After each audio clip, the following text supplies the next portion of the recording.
Het weer wordt nog wel aardig waar, maar flinke droege periode, maar toch gong er weer buien om. En dat is ik het onstabiele, dat is ik het onberekenbare van dit waar. Het kan alle kanten nog uit en als men een gebiedje met buien even wat verskoot, hij het droeg waar, hij de zinnen erbij of je zit er midden in het rijnwetter. Nou, zo speelt je bloed het de komende dagen niet, maar over het weekend ben ik wel positief. Joen ligt het aardig droeg te blijven. Vannacht een aantal buien, maar kon ze op tongen in het watergebied, maar verder is het toch op de meeste plekken gewoon droog waar en de temperatuur is aan het 10 of 11 graden. Er is een protte bewolking, dat wel. En de wind vannacht uit het zuidwesten uitkomend, in het kustgebied nog krachtig, 4 van 6, meer de provincie in een matige wind. En die win je uit de Monudai wat del.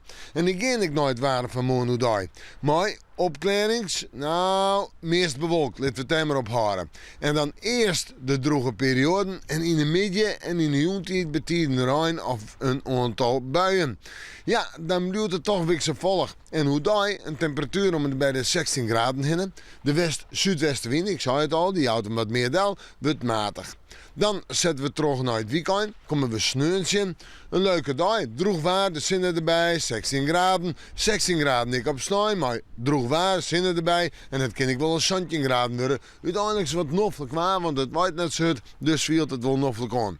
Op maandag is het eerst nog wel droeg, maar later alweer ruim en tongerbuien. Maar een temperatuur om bij de 16, misschien 17 graden heen. Nou ja, we moeten morgen maar weer even in het waarschuwen.